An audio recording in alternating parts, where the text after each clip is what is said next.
ยกมือ10 นิ้วกราบนบนอบน้อม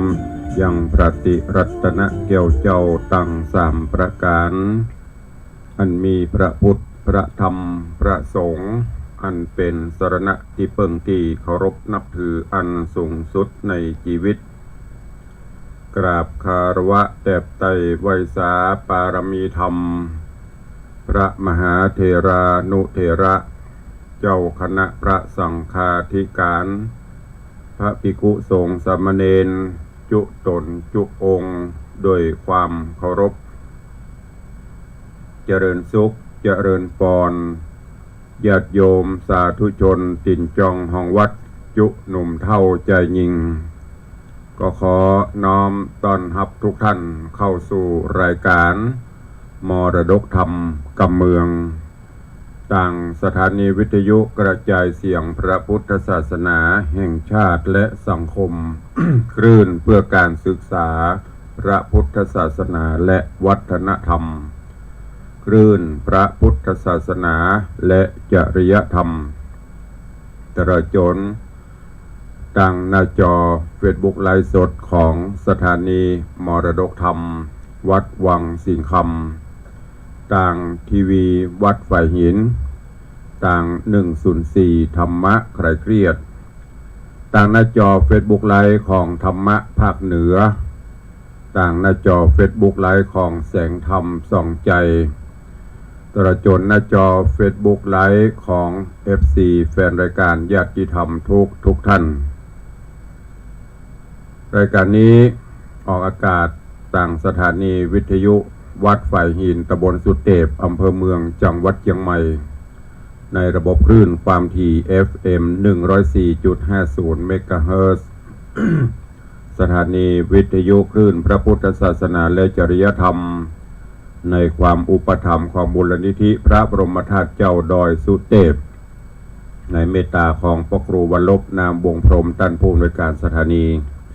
ออกอากาศในระบบคลื่นความถี่ FM 96.0 เมกะเฮิรตซ์ดำเนินรายการโดยตุลุงในวังกล่าวกับผมอาตมภาพพระครูวิสิตศรีลาภรณ์เจ้าคณะตำบลป่าแดดเจ้าอาวาสวัดวังสิงคำตำบลป่าแดดอำเภอเมืองเชียงใหม่จังหวัดเชียงใหม่เป็นผู้ดำเนินรายการนำเสียงธรรมะแบบปืนเมืองเหนือปืนบ้านล้านนารักษาภาษาท้องถิ่นมาเตดมาจ้ามาอูมาบรรยายสลับกับรายการบรรยายธรรมพ่องสาระข้อคิดเรื่องราวต่างๆพ่องนำเสนอให้กับทุกท่านได้นำไปคิดพิจารณาแล้วนำไปใช้ในการดำเนินชีวิตประจำวันกราบขอบพระคุณและอนุโมทนาขอบคุณกับท่านผู้อำนวยการสถานีทุกๆสถานีเจ้าหน้าที่ช่างเทคนิคผู้ดูแลควบคุมการกระจายเสียงตลอดจนกราบขอบพระคุณและอนุโมทนา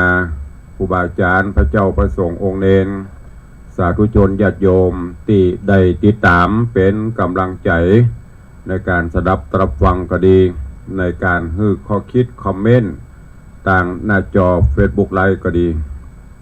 ปะกันวันนี้อากาศก็จะสดชื่นแจ่มใสหน่อยเย็นสบายยามขวายยามบ่ายมาก็จะฮ้อนท้องฟ้าก็อึมครึมก็เข้าสู่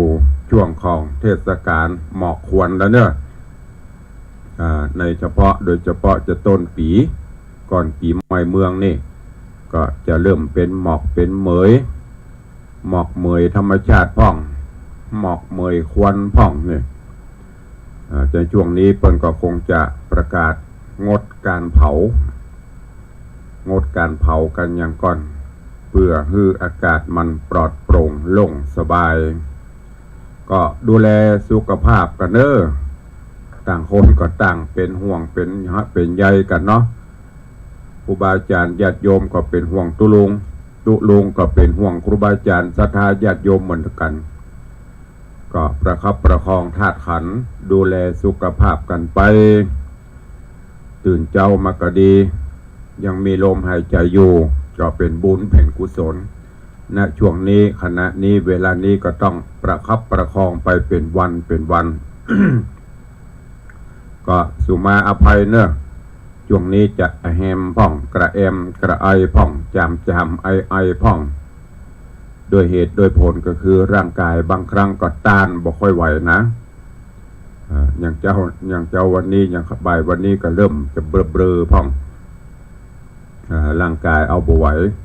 เพราะช่วงนี้ภารกิจศาสนกิจก็หนาแน่นสอบธรรมวันนี้ก็เป็นวันสุดท้าย4 วันด้วยกัน4 ภคตอนตั้งแต่เตรียมความพร้อมบ่ายโมงเริ่มสอบไปเสร็จสิ้นเอาประมาณ4 โมงก็ตีว่าพวกกว่าจะกลับวัดกวาก็5 โมงตุลงต้องไปดูแลปุ่นสนามสอบวัดศรีโสดาประกอบกับงานอื่นๆแถมและที่สำคัญก็คืองานทำบุญของตุลงก็ยิ่งใกล้เข้ามานับวันก็นับถอยหลังวันนี้วันที่2งานจะมีวันที่16 17วันที่15ทุกอย่างต้องเรียบร้อยเต็มร้อยวันที่16ก็เริ่มงาน17กับงานก็จะเหลือเวลาทำงานแถมประมาณ12 วันเตรียมความพร้อม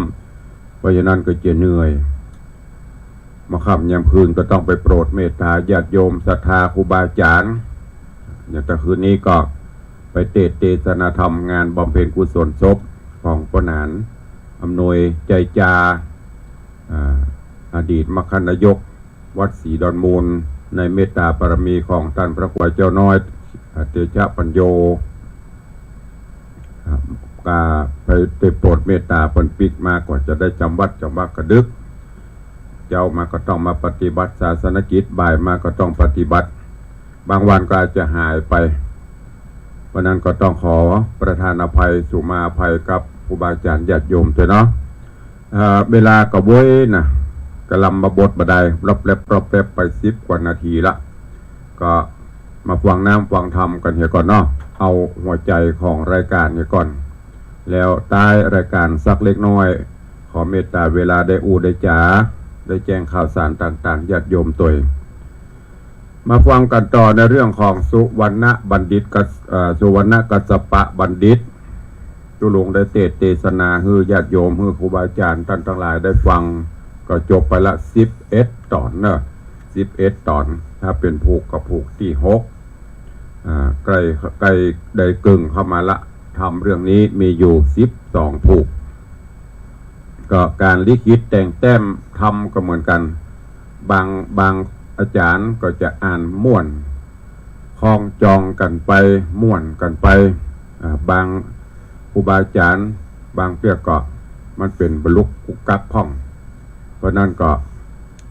ตุลงก็พยายามเทศให้ญาติโยมทั้งหลายได้เข้าใจในเรื่องราวในเนื้อหาสาระนั้นในสุวรรณกัสสปะบัณฑิตตอนที่แล้วก็มาถึงพญาเจ้าเมืองได้ใจให้เสนาอำมาตย์ไปเอาตุ๊กตาถึง2อันเป็นป่อของโพธิสัตว์เจ้าแม่นาของโพธิสัตว์เจ้านั่นก็คือโกสกากับสุมิตาได้มาแล้วแต่แล้วก็คือเพื่อจะเอามาล่อคือโพธิสัตว์เจ้าเต่าคำเนี่ยไปจิตกับโดยเฉพาะและกัสสพามก็จะได้กำจัดซึ่งโพธิสัตว์เจ้าที่ได้ผูกกรรมกระทำเวรมาตอนนี้คือเปิ้นไปเอาเต่าคำมาปัญญาเต่าคำเนี่ยได้มาแล้วก็สั่งเสนาอำมาตย์ได้จัดการเตรียมความพร้อมต่างๆเพื่อที่จะฆ่าเต่าเรื่องราวจะเป็นจะได้เยอะเจิญจะเริญปอนญาติโยมท่านทั้งหลายติดตามรับฟังพระธรรมเทศนาเรื่องสุวรรณกัสสปะบัณฑิตในตอนที่12ณโอกาสบัดนี้ นะโมตัส ตัสสะภะคะวะโตอะระหะโต สัมมาสัมพุทธัสสะสัทธะโบฟังลาโสตุจันนาสัพพุริสะตังหลายตั้งยิงแล้วใจม้วนหมู่ติใดปากันอยู่ทอมทาดาฟังยังรัสธรรมเทศนาสุวรรณกัสสปะบัณฑิตลำดับมาถึงยังตอนที่12แล้วเนยเจ้าขอเชิญศรัทธาตั้งหลายหนุ่มเท่าจุงตั้งจิตใจเราทอมทาดาฟังต่อไปไปนา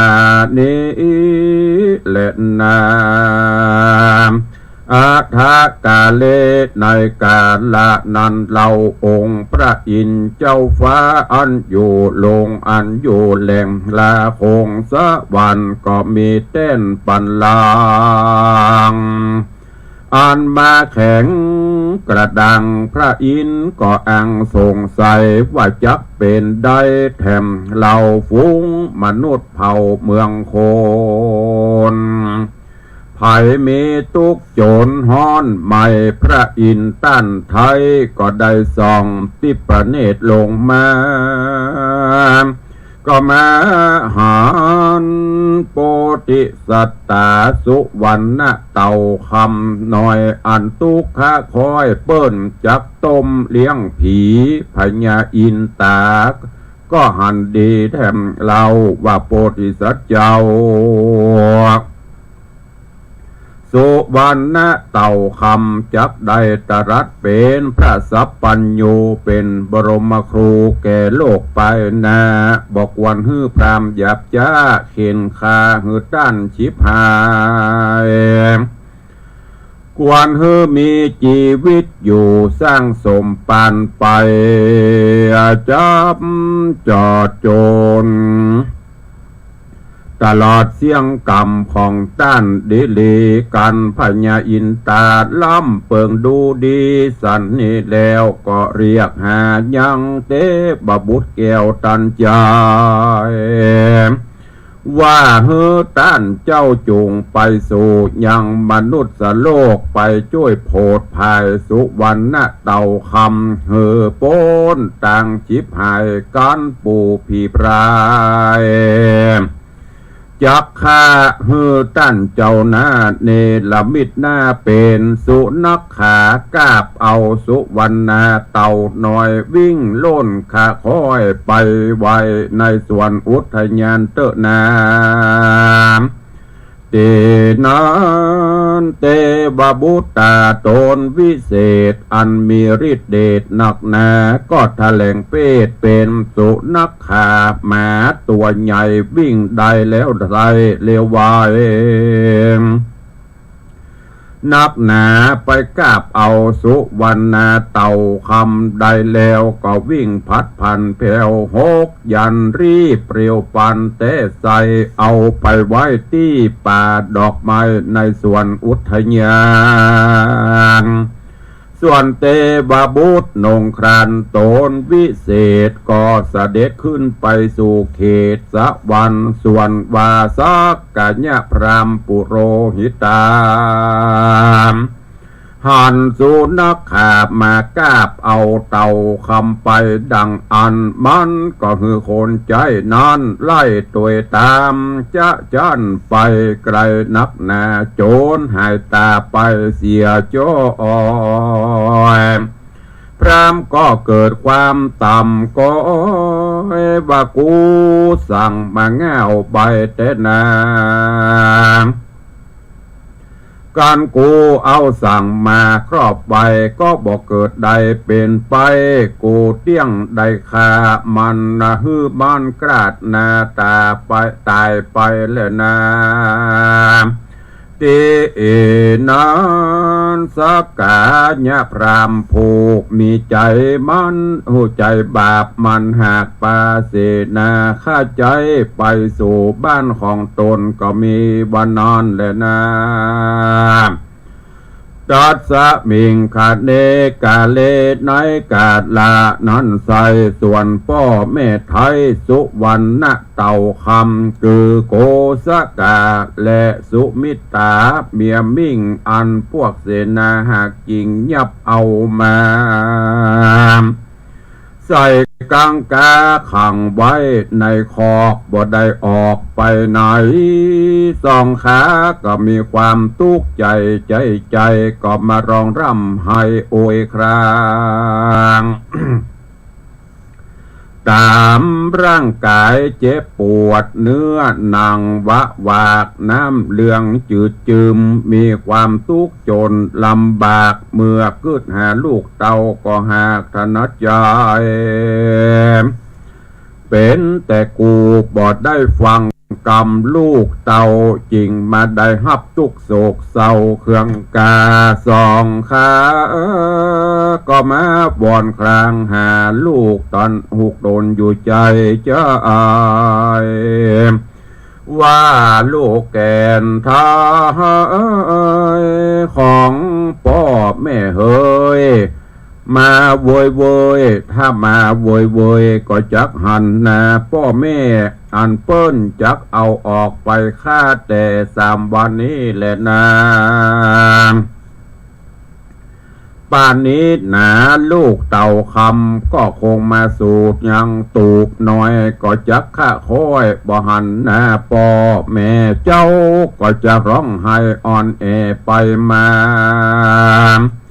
เจ้าก็คงบอกหูว่าเปิ้นจับยับเอายังสองขาพ่อแม่มาทรมานตุกแต่สัน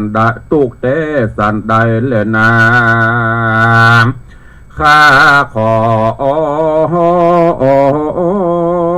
ไว้สายังเทวดามวลหมู่อันรักษาอยู่ในเมืองขอเอากำเผื่อข้าไปบอกคือลูกเต่าคือสุวรรณเต่าคำกับเสือลายคำและงูเห่าว่าขอคือลูกเต่าได้งูว่าสองขาพ่อแม่ได้ตุกแผ่เหลือใจ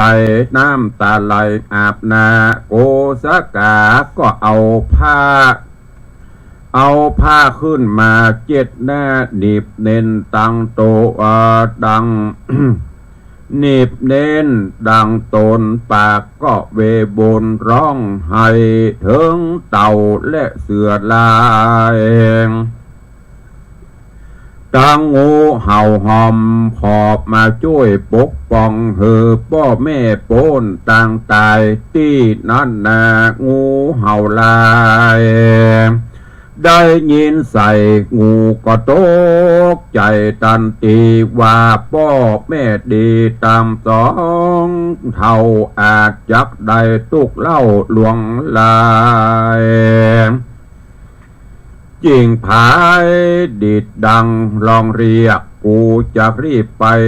ช่วยสองขางูก็มโนมนา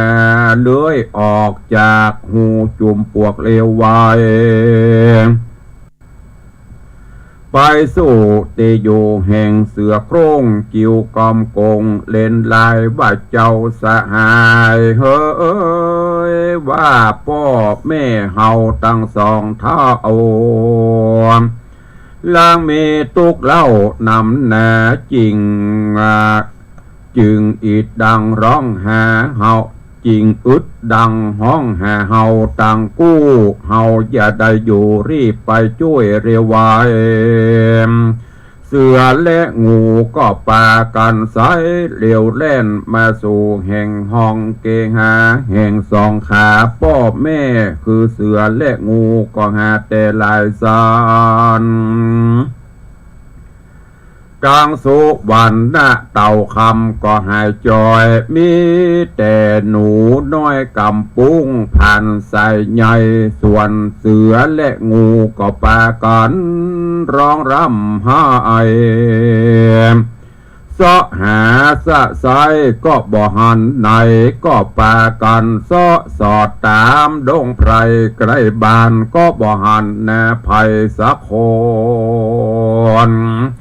ตีนั้นเสือก็นึกถึงคราวที่แล้วฝูงพวกน้อยโคนหานมายับเอาสองขาม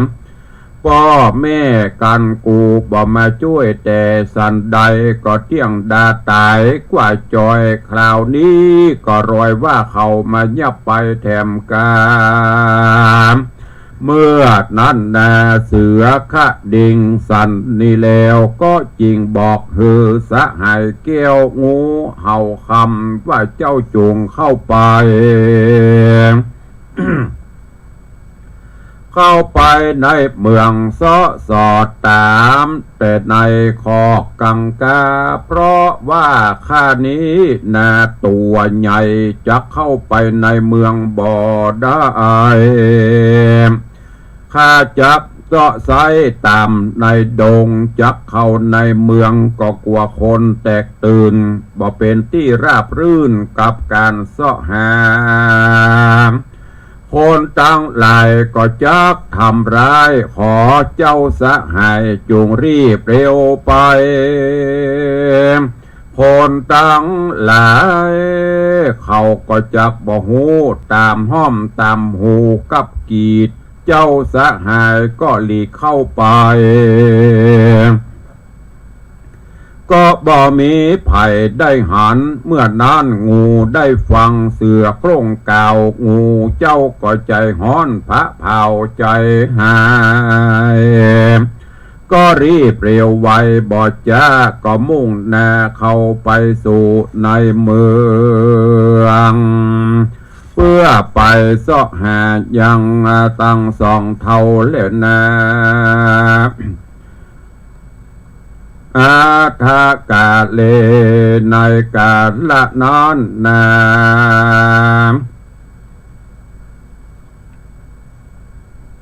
ตาในกาละนอนนาพระเจ้าฟ้าเจียงจันกาวินก็มีลูกหญิงคนหนึ่งอายุย่างคืนใด16 ปีโฉมนางดีใจจะดังนางฟ้าเมืองสวรรค์มีรูปพรรณใสสะอาดใบหน้าหากผิวคำปากจากกำอิงอ้อยชื่อว่านางนาอาจน้อยวิมาลาเป็นที่พระราชาพ่อแม่ฮักขะคอยแก่เหลือใจจริงแปลงห่อใจฮื้ออยู่มีนางนาฏสนมล้อมเป็นกูลวงลายก็มีเจริญนาอาทากาเลนายกาละนันเล้างูเห่าหอมคอคำกันมันเลื้อยเข้าไปในเมืองใหญ่มันก็สอดใส่ไข่ลายสารมันก็ปะก็ผันไปถึงที่ยังคอกก็ลวดหันเท่าสวงออกปอแม่ตน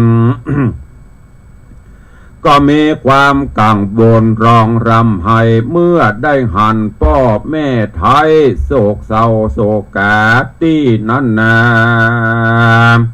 สองขาผัวเมียแม่เท่ากันว่าหันงูเห่าหอมคำเข้ามาสองขาก็มาโนมานาเข้ากอดให้อ้อนออดตัวสอนลูกเก็บของตนว่าพ่อแม่สองคนยินลำบากถูกหมู่เสนาหากมาบุกตีพ่อแม่ก็มีความตุกข์เครื่องขี่ฮ้อนเล่าเรียกร้องหาลูกเต่ามาช่วยตึงวันขอฮือลูกช่วยพันเอาพ่อแม่ออกพ้นแต่ข้อกังกา ค้างแถม3 วันนะเขาจักมาเอาพ่อแม่ไปเข็นคาคือความนะเมื่อมอนจะหลอนว่าบอดตันมาวันนี้ก็จักบอดได้หันนะพ่อแม่ตั้งสองขอลูกฮักจุงปองช่วยพ่อแม่หือพ้นแต่ความตายข ขอลูกใส่ใจจูงช่วยพ่อแม่เฮือป้นแต่คอกกังกาตีนานนะ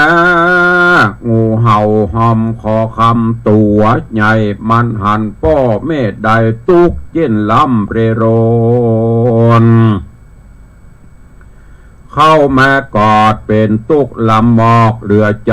มันจริงจากใครกับพ่อแม่ว่าดูแลพ่อแม่เป็นเจ้าอย่าได้ตุกโศกเศร้านักหนา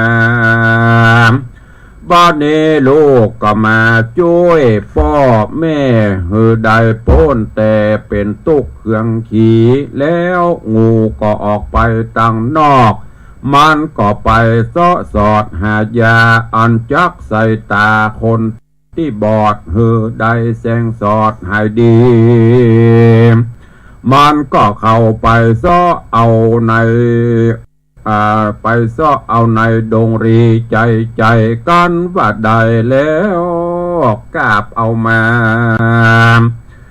เข้ากากังกาในคอกแล้วก็เอาต้นยาหือเท่าหัวงอกพ่อแม่ของตนแล้วก็สั่งว่าหือพ่อแม่เอาไปใส่ตาคนที่บอดแล้วงูก็สอดขึ้นไปบนหอใจอันนางวิมาลากำลังใส่ยานอนรับอยู่งูก็เข้าไปผูปิดใส่ตานางวิมาลา นายที่นอนห่อห้องอันนางน่าอาจน้องกำลังพงหลับดีแล้วงูก็ลีลาเจียนลงจากภาศาสไปสู่ดงนาก็มีวานนั้นและนานิธิตังขีญาสังวันนาวิเศษจาห้องเหตุธรรมเทศนาสุวรรณกัสสปะบัณฑิตตอนที่12ก็บังโกมสมเด็จสเด็จ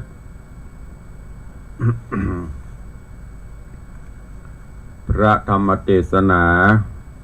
สุวรรณกัสสปะบัณฑิตลำดับลำดามาถึงยัง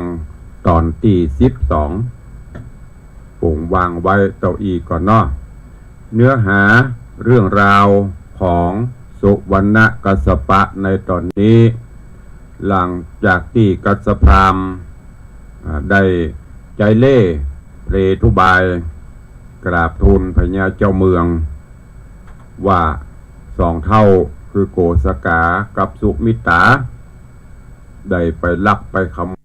มยเอาสลุงคำของพญาเจ้าเมืองไปพญาเจ้าเมืองก็บ่ไต่สวน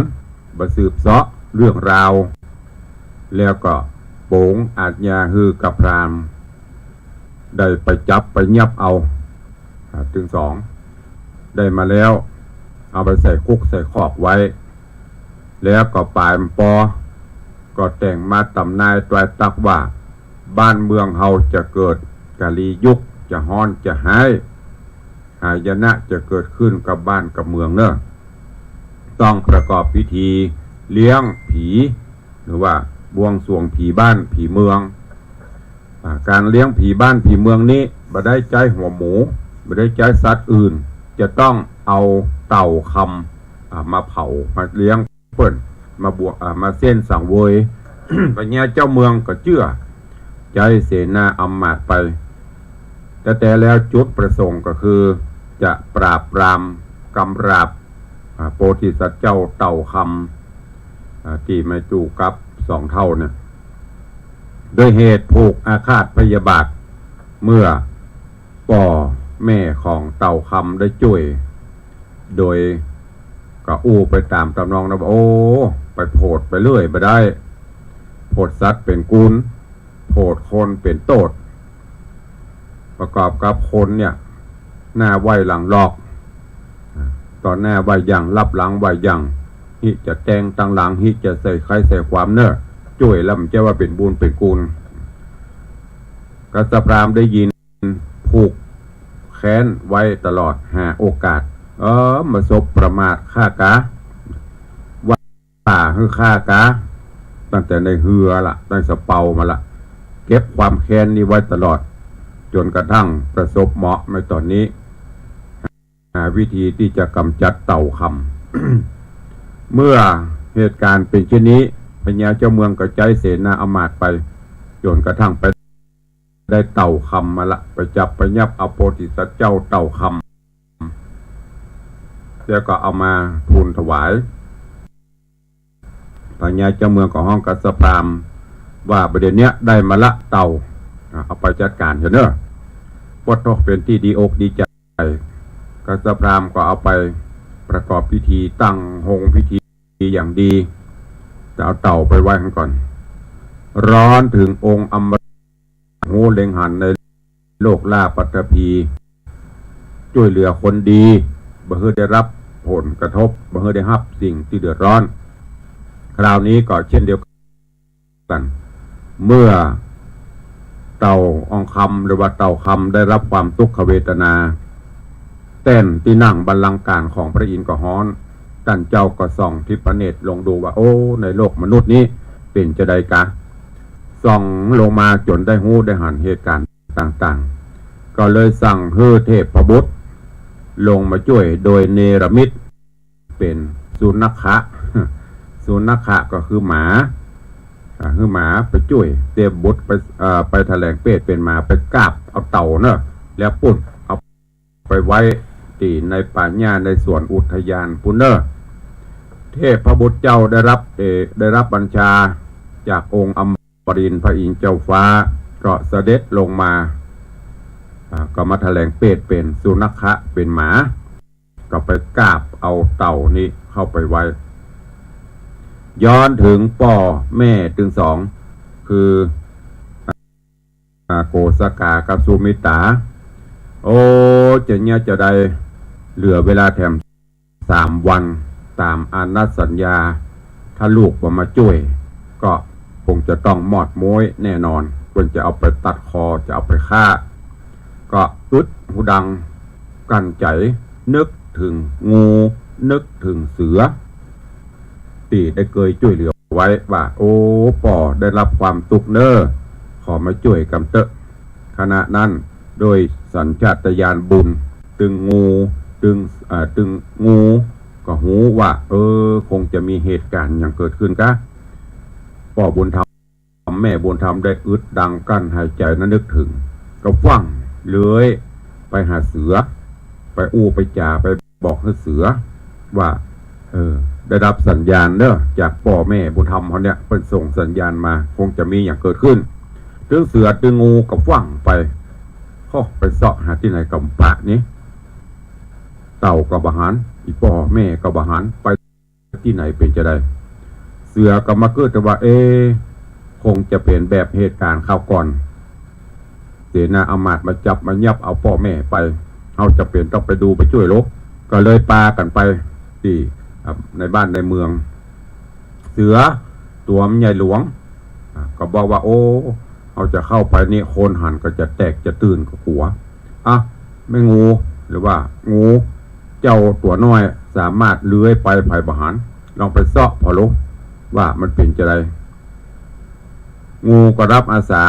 เข้าไปก่อนเสืออยู่ตะนอกรอเลื้อยลายเข้าไปเสาะสอดตามซอกตามมุมจนไปหั่นใส่ปะใส่โกสกากับสุมิตาที่เปิ้นเอาขังไว้ในคอกก็เข้าไปถามเป็นจะได้ที่มาที่ไปเป็นจะได้โกสกากับสุมิตาก็เล่าเรื่องราวให้ฟังงูก็บอกโอมเป็นยัง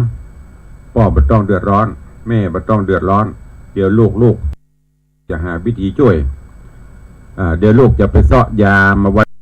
เนอะยานี้สำหรับเอาไว้ใส่คนตาบอดให้กลับเป็นตาดีตาฝ้าตาฟางตามืดตามัวตาบอดเนี่ยก็เอายานี้ใส่จากนั้นงูก็ไปเสาะยามาไว้ปล่อยไว้ให้ดีรักษาไว้กับผลให้ดีเอาไว้ยาคนที่ตาบอดเนี่ยเสร็จเรียบร้อยแล้วงูก็เลื้อยขึ้นไปห้องของวิมาล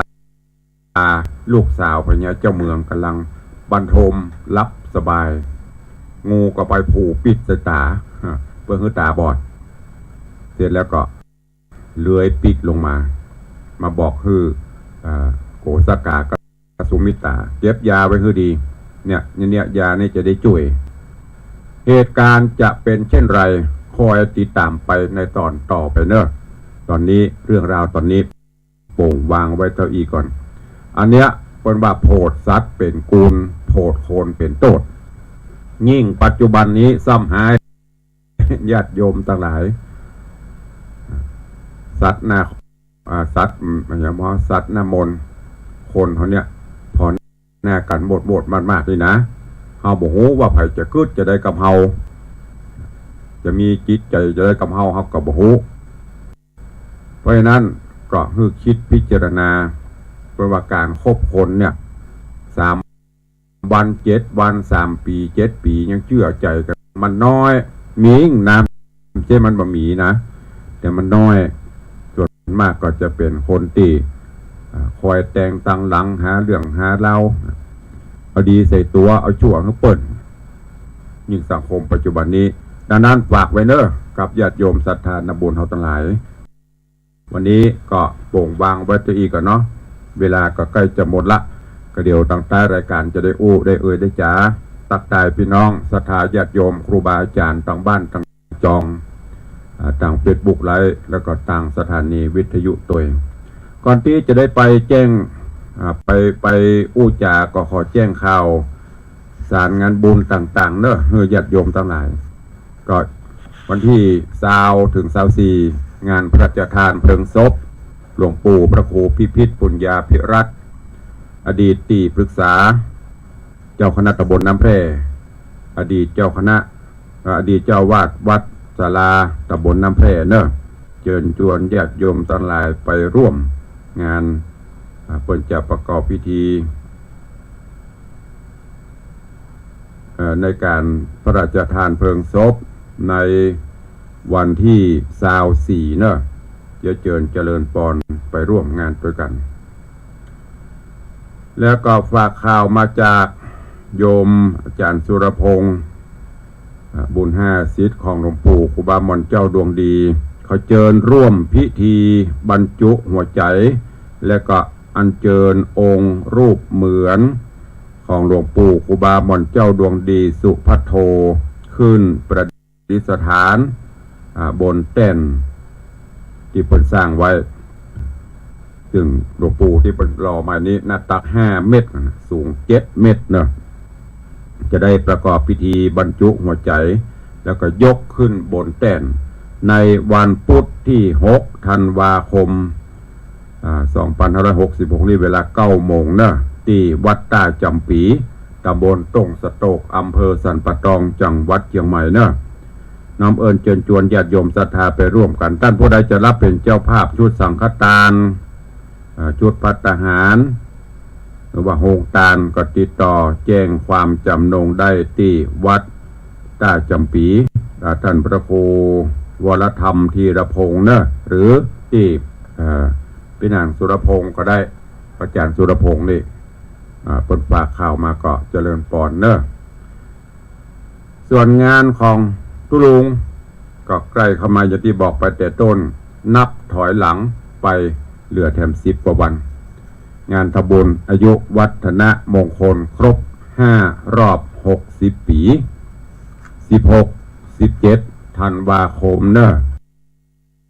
น้อมเอิญเจิญจวนสาธุชนญาติโยมทุกท่านเข้าสู่ร่มอารามวัดวังสิงคำโดยทั่วกันด้วยก็ขออนุญาตตักตายพี่น้องญาติโยมศรัทธาตั้งหน้าจอเนาะทุกท่านหลายคนเข้ามาวันนี้โอ้หนักหนาปาปานเนอะก็ เจริญปอนคุณโยมชนจันทร์ซอนคำกำลังเข้าได้เข้ามาติดตามกราบไหว้สาอนุโมทนาเจ้าสาธุ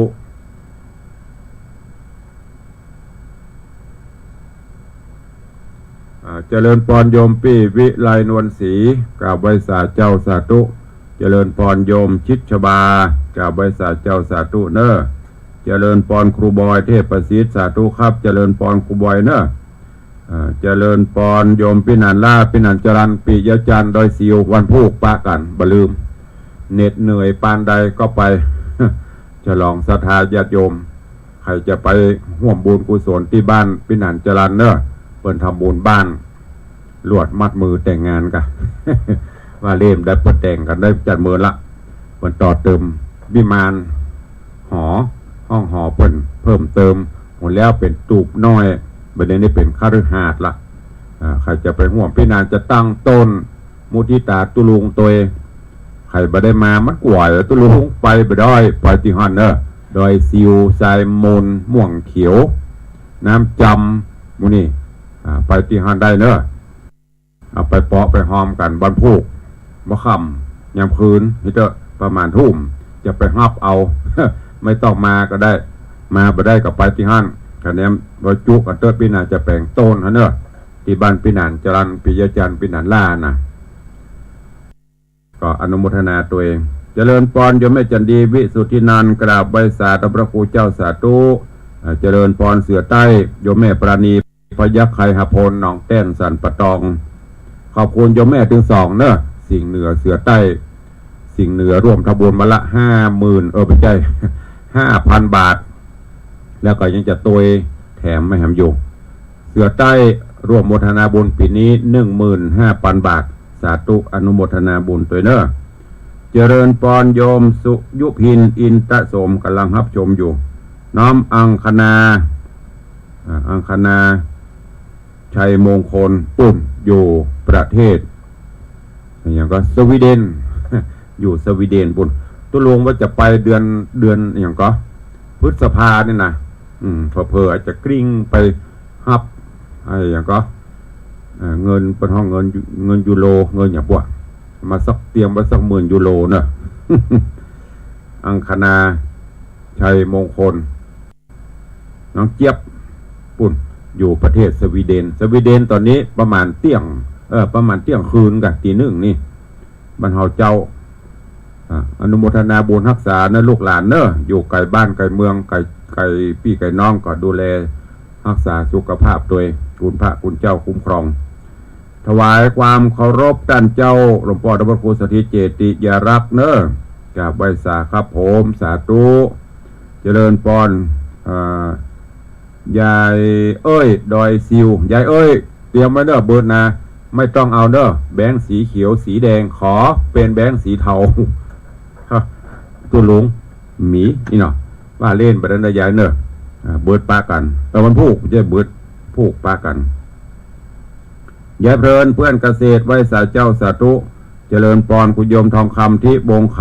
ำเจริญปอนโยมตู่โยมสุรัตน์เสาคำเริ่มตั้งต้นได้แล้วเนอะโยมตู่เนอะงดไปที่อื่นก่อนเตรียมพร้อมเข้าวัง เหลือ10 กว่าวันนะต้นหลวงตั้งบนตำหนักเนอะเจริญปอนโยมปี้วิลองรักเชิดฟ้อนมีล้านนานี่ปนเตรียมความพร้อมไว้ตลอดละตึงโรงทานตึงหนังสือตึงสังฆทานปะกันแน่นอนเนาะโยมพี่เนาะแต่จะเป็นอย่างม้วนเนอะมีจ้าอย่างจ้าหมูแปลงนักเนอะลวดเอาขึ้นโต๊ะโดยเลี้ยงถวายพระสงฆ์องค์เนนเลี้ยงแขกผู้ใหญ่ตัวเนอะหรือให้ก็ตั้งโฮงตาลตัวเองก็จะจิมเมื่อว่าได้ยินตุลุงโฆษณากระหมี่ล้านนาอยู่ ให้จิมแปลงมันนักเนอะ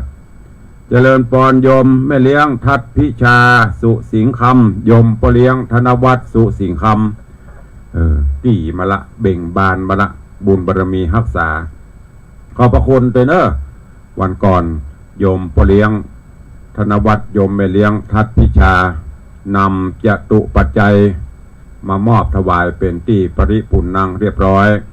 ทั้งรับเป็นเจ้าภาพพิมพ์หนังสือเป็นเจ้าภาพสังฆทานเป็นเจ้าภาพโฮงทานเป็นเจ้าภาพทำย่ำกับตาลปัดแล้วก็เป็นเจ้าภาพต้นมหาทานะบารมีรวมปัจจัยทั้งหมดเป็นเงินอยู่550,000 บาท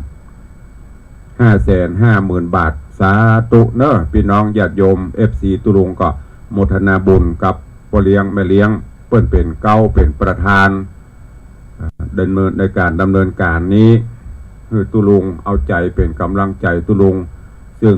3พี่น้องเขานี่ก็เอากันเป็นปีเป็นน้องฝากผีฝากไข่ไว้ด้วยกันดูแลเอาใจใส่กัน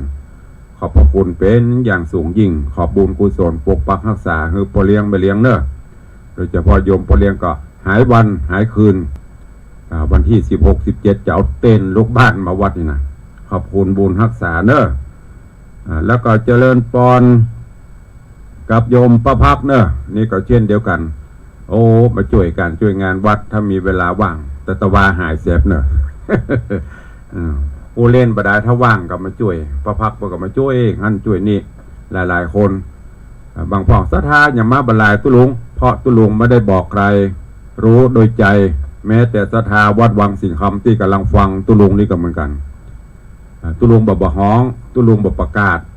เพราะด้วยเหตุผลก็คือหนึ่งอย่างที่ได้บอกไปมันเป็นงานส่วนตัวมาด้วยใจดูกันด้วยใจใครจะมากับมาไผ่มากับเงี้ยไปอย่ามาฮึประกาศห้องแยกไม่ได้เดี๋ยวเพิ่นจะว่าหาเหมาะเขาใครจัดใหญ่ใครจัดโตใครได้หน้าใครได้ตากลัวที่สุดกว่าเพิ่นตีฉิน มาด้วยใจมี4 คนกับเงี้ย4 คนมีไผ่กับเงี้ยคนเดียวทำไปขอบคุณเนอะ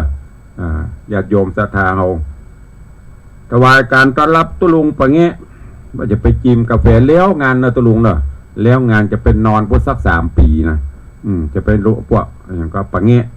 เวียงปะเป้าไปเยี่ยมชมไปตึงเคิง จิบกาแฟกลางโต๊ะนะถ้าจะม่วนเนอะเจริญปอนคุโยมจันสายแปลงหลวงเจริญปอนกรมพี่สลินทิพย์บุญเลิศเนอะกาบใบสามูนี้ต้องมาหมดเนอะที่ตรุงนี่นะคนได้มาจะตัดออกสมโนครัว แม่ไว้น้องแฮกเกอร์พินานิสมเตปินสาธุไวสาเมตตาปรมีธรรมเจริญปอนเนอะอันนี้ทำหญิงนี่ห้ามขาดเด็ดขาดพินานก็โอ้โมทนาเคยเปลี่ยนผ่านยุทธจักรดงขมิ้นมาตัวกันรู้ใจดูตาก็รู้ใจหอมเสียงบปอหอมสตางค์แหมกาพินานหอมมันละ6,000 ป่ายก็เดี๋ยวจะซอดเตรียมให้มาถึง10,000เนอะตัวลุงนี่หรอ สาธุขอบพระคุณเนอะพินานเนอะเจริญปอนไปอายุธนาจ้างซอห่างดงอันนี้กับมันกันเนอะตุลุงบอกไปแล้วนะวันที่17มันมีหนังสือมีบัตรโทรหาเนอะบอกผ่านไลน์เนี่ยถ้าบัตรติดที่ไหนจวนพี่คำน้อยมาซอห้ามตัวเดี๋ยวจะจ่ายทิปให้หน่อยบัตรใจซอคณะใหญ่นะมีสตางค์นะเอาซอ2 คนพอละซอปอดเดี๋ยวจะเปิดเทปตลอดแล่ร้อนเนี่ยนะร้อนบะม่วนก็อุ้มโจ้งลงน้ำปิงฮะเนอะแต่รับรองพ่อเปิ้นซอม่วนตัวเงี้ยวเปิ้นก็ซอมาห้ามเพื่อกำเนิดพอเลี้ยงใครฟังตัวเองมาห้ามรับรองได้นักเลยก็ตัวก็ไปแล้วก็เตอะเด็กยังเก่งก็200-300ก็เอากะพวกยาการบอลข้าม400 ป่ายเนาะ อันนี้มาซอกำเดียวไปได้200ก็เอากะผู้เล่นไปได้เนอะถ้าว่างนะมาโปรดเมตตามาซอเดี๋ยววัดตุลุงว่าเดโดไม่มีสัญญาเอาสัญญาใจมามีไปเซ็นสัญญาจ้างเป็นทางการเนอะมาช่วยกันด้วยจ่วย ฝากพิอายุธนาจ่วยเจริญปอนโยมแม่สุปรณีรูมาหมูเจ้าอย่างมาเนอะแจ้งมาตัวเนอะตังม่วงเขียวตังอันนี้เป็นเจ้ามาตลอดโยมสุปรณีรูมาพี่สุภักหินเกยกราบใบสายเจ้าสาธุเนอะไปช่วยงานโดยเนอะบุตรเมื่อคืนจะได้ไปบูลองดูกันงานศพญาติผู้ใหญ่ป่างิ้วเจริญปอนโยมสุพณีกราบใบสายเจ้าสาธุ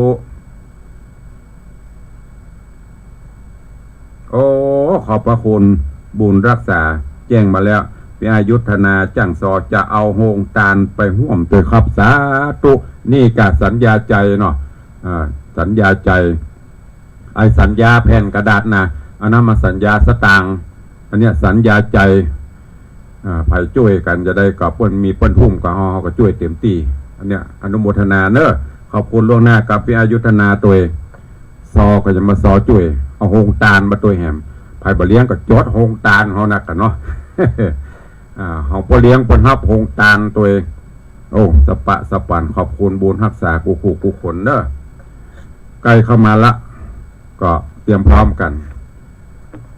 ก็ว่าได้รับเมตตาจากพี่น้องต่างบ้านหล่องเคราะห์ลำปาง ส่งปัจจัยมามีโยมแม่คำล่าแก้วประภาโยมปิยมาศกะโยมปิยมาศคำชื่นปหลวงคำแก้วประภาเนอะอันนี้จากบ้านบ้านหล่องเคราะห์ลำปางเนอะส่งมาตังไปรษณีย์ตุลุงได้รับเรียบร้อยแล้วเนอะแม่เนอะขอบคุณอนุโมทนาตะคืนประเทศสีดอนมูลโยมแม่ส่องแสงบงชัยต้นโจกหลวงก็ฝากอนุโมทนามาแม่ไม่ได้ไปตุลุงแม่พาหัวเข่าเป็นนั่งเมินก็เจ็บเขาโมทนาบุญนะแม่เนอะปันหอมปันหายอยู่ดีมีสุขตัวอันนี้ที่เพิ่นร่วมโมทนาบุญมาแล้วก็ที่แจ้งมาตังเดี๋ยวเนอะขออนุญาตดูในขอบคุณโยมแม่สมบูรณ์แถวสุวรรณโชตเนอะโยมแม่สมบูรณ์แถวสุวรรณโชตร่วมทำบุญมาตังโอนเข้ามาตังบัญชี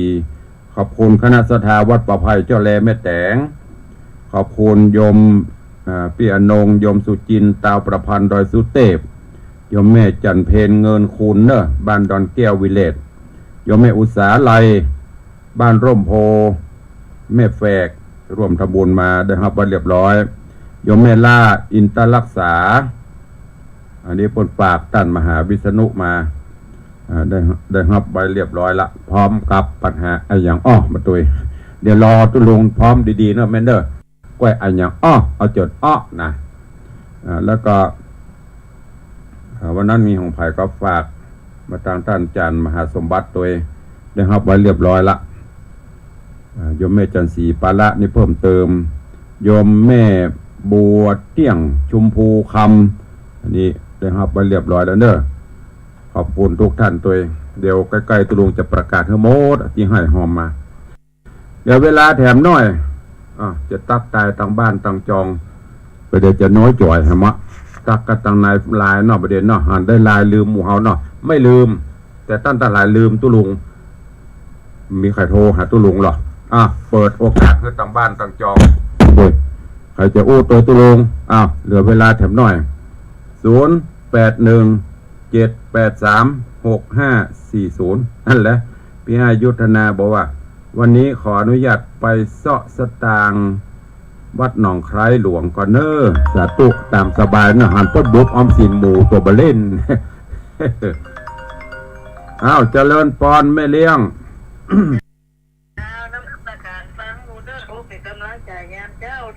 สาธุเจ้าตัวเด้อเด็กท่าน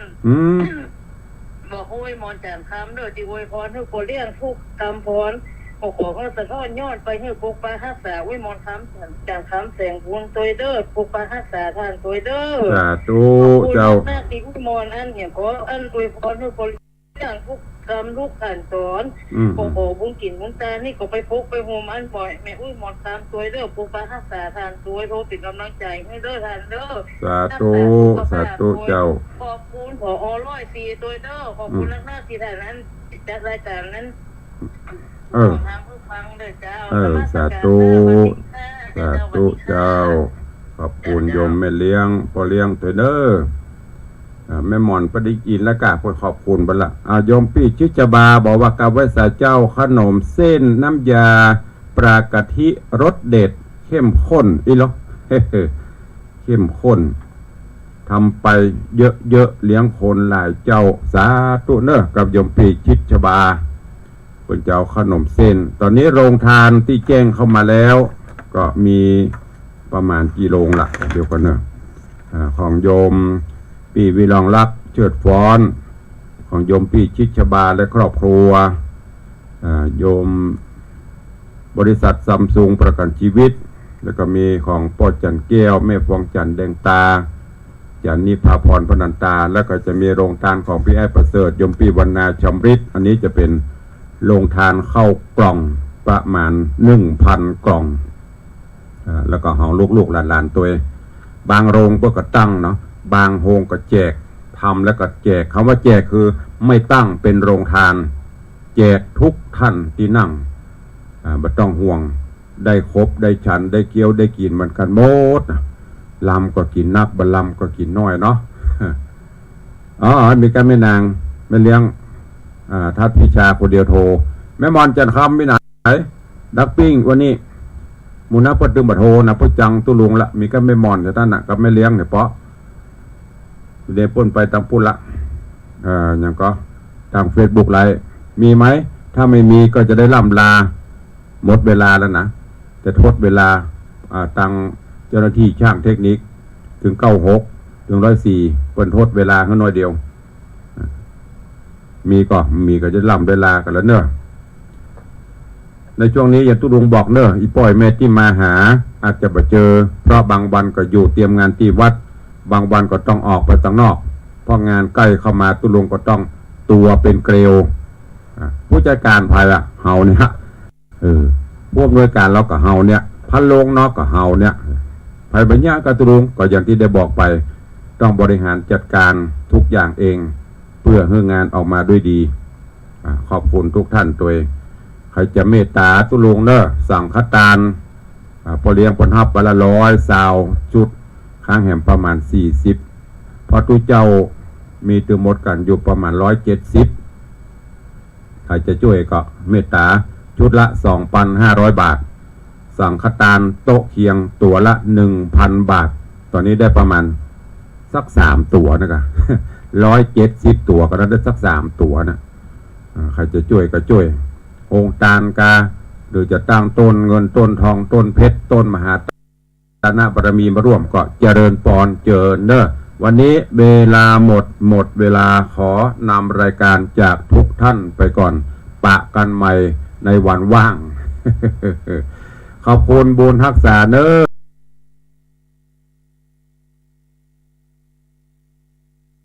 ขอครูบาอาจารย์ท่านเจ้าพระเจ้าพระสงฆ์องค์เนรตลอดจนปออกไม่ออกศรัทธานาบุญคู่คนอยู่ดีมีสุขมากันจุตนจุองค์จุผู้จุคนเนอะยัตตาโรธรรมาวัฏันติอายุวันโนสุขัง